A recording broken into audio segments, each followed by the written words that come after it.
Will you survive? Can you survive winter in the Boise, Idaho area? That's what we're talking about in today's video. And while I talk about it, I'm gonna be showing you guys Bogus Basin, which is our ski mountain about 45 to 40 minutes just outside of downtown Boise. Hey, if you're new here, my name's Craig Flood, and I make videos each week about what it's like to live in the state of Idaho. And additionally, I'm a licensed real estate agent, and we help people just like you relocate to the state of Idaho. So if you're thinking about getting moved and you're looking for help with that, you can call, text, or email days, nights, or weekends, and we would love to assist. So you're thinking about moving to Boise, Idaho, but there's one thing making you hesitate, and that's winter. I totally get it. If you're coming from a warmer state like California, Texas, or Florida, winter in Boise and Idaho might seem intimidating, but no need to fear, I got you covered. In this video, I'm gonna show you exactly what it's like in Boise in the wintertime. The snow, the temperature, the driving conditions, and even the best winter activities like Bogus Basin to help you not just survive, but thrive in the Boise winters. And trust me, it is not as bad as some of you might think. So stick around to the end and I'll share a few insider tips to make the most of winter here.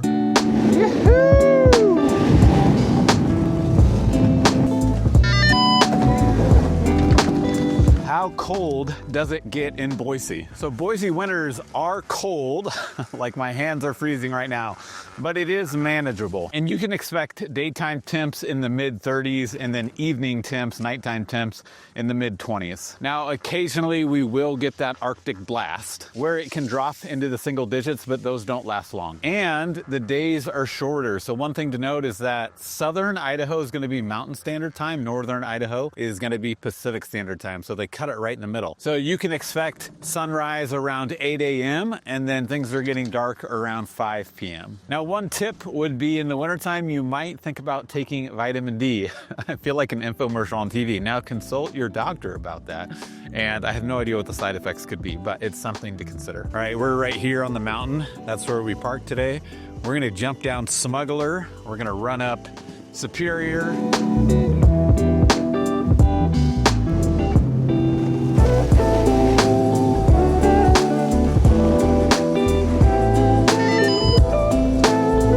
Does it snow a lot in Boise? And to answer this question, I hiked out to the tip here, overlooking the mountain. That's the lodge down there. Very beautiful up here today. So on average, Boise gets about 20 inches of snow each year. But that is spread out usually over a few snowstorms, and you'll get maybe 2 to 4 inches per snow. So for example, let's see, today's Thursday. We really got our first snow down in Boise on Monday, and it was like 2 to 3 inches.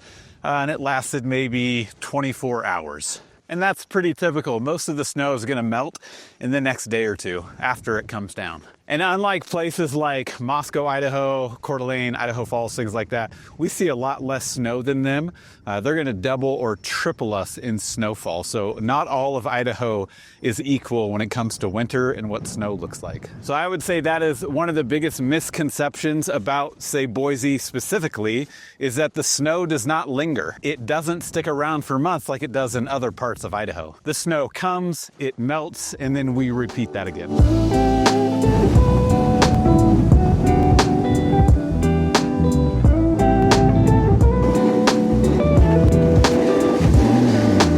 What is driving like in the winter? So the main roads around the city are going to be well maintained. The city uses de-icer, sand, and plows to keep the roadways clear when it does snow. And again, remember on the last points, it only snows a handful of times in the Treasure Valley. And then again, it often melts very quickly. Now, what about neighborhood streets? Those aren't necessarily going to be plowed, so expect some compact snow, maybe a little bit of ice, but depending on your neighborhood and how it's set up, an HOA might pay for that. It all really depends on where you end up moving to. Next, do you need snow tires? Now, if you're just staying in Boise, regular kind of all-season tires are going to be just fine. But if you're going to be heading out of town, maybe up to Bogus Basin up here, up to McCall, up to Sun Valley, it might be smart to get some snow tires or have some chains ready, depending. All-wheel drive obviously can work really well as well, but just so you guys know, this year I haven't even bothered putting the snow tires on my wife's car, and my car did just fine getting up to Bogus. And today the roads were pretty clear, but I have seen times, especially coming up to Bogus, where trucks are getting stuck because they don't have enough weight in the back. Maybe cars are sliding around a little bit, and I did hit a few patches of ice on the way up here, so I was just mindful of that. All right, and here's a tip for you, especially you guys coming from the warmer climate. If you want to avoid icy driveways, look for homes that are facing south. The sun is going to come around and most likely melt your driveway off before you even have to get out and take care of it.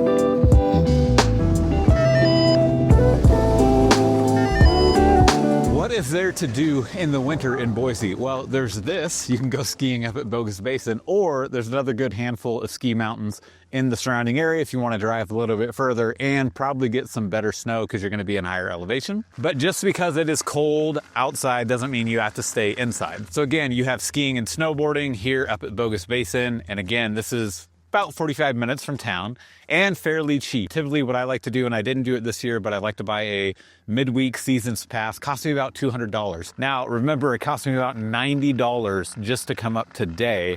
And so I definitely made a mistake and I should have bought the seasons pass last year. So there's also sledding and tubing. You can come up here and do that. There's also a tubing hill in Eagle, Idaho. They blow in all their own snow. My kids have actually gone once or twice this year. Super fun for the kids, but they're sledding around and lots of good hills to sled on throughout the city. You also have ice skating. So I took the family out and we did ice skating. That was out in Caldwell at Indian Creek Plaza.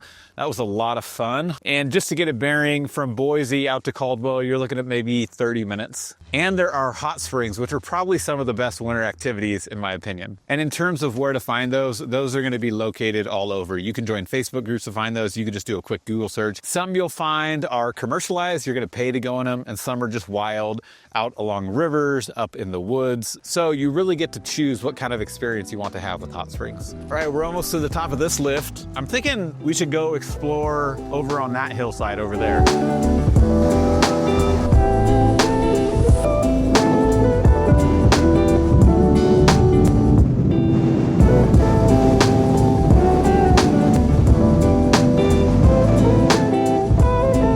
Boise winter inversions, and you're thinking, what the heck is an inversion? Now, depending on where you live, you've maybe never heard of these before, but Boise does get inversions in the wintertime. And this is when cold air gets trapped under warm air, which can cause foggy gray skies and poor air quality. They can last for a few days or even weeks, but the best way to escape is to go up into the mountains like this. A lot of times being up here, you can get above the inversion and you can get some sunny skies.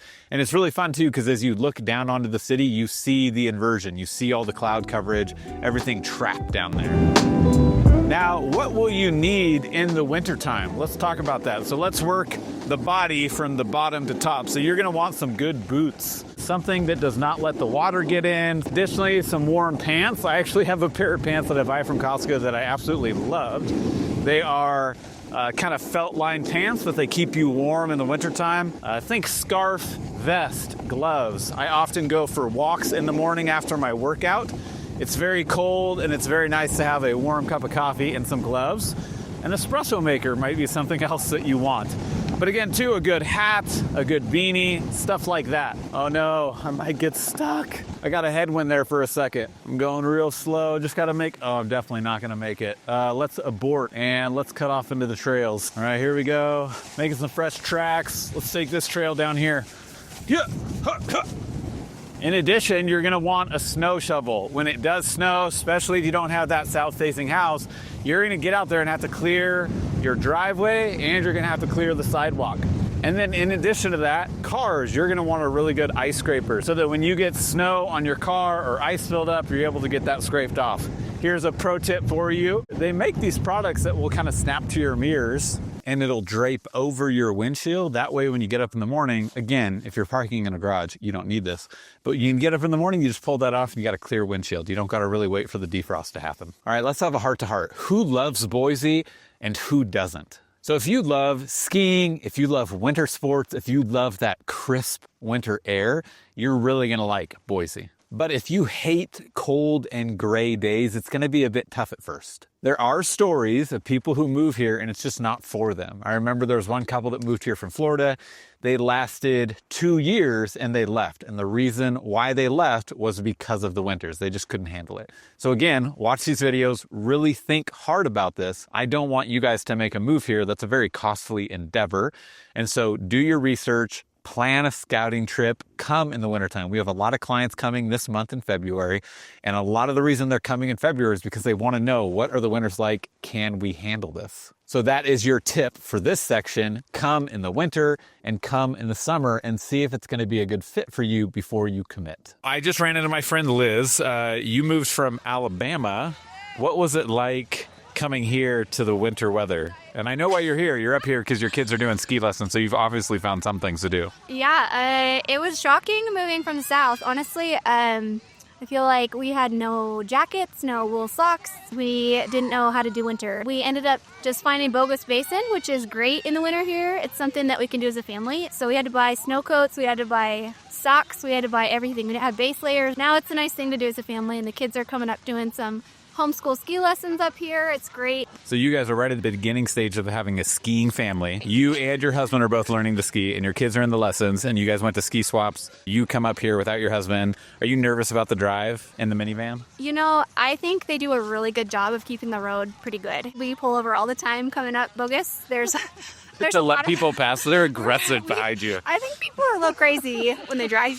We pull over a lot. That's every mountain. Yeah. No, it's all right. I think I have learned how to drive in the snow, but also I think they do a good job of plowing your roads. So. Okay, perfect. Thank you. If you're wanting to learn more about Idaho, watch that video next. And I'll see you guys in the next video.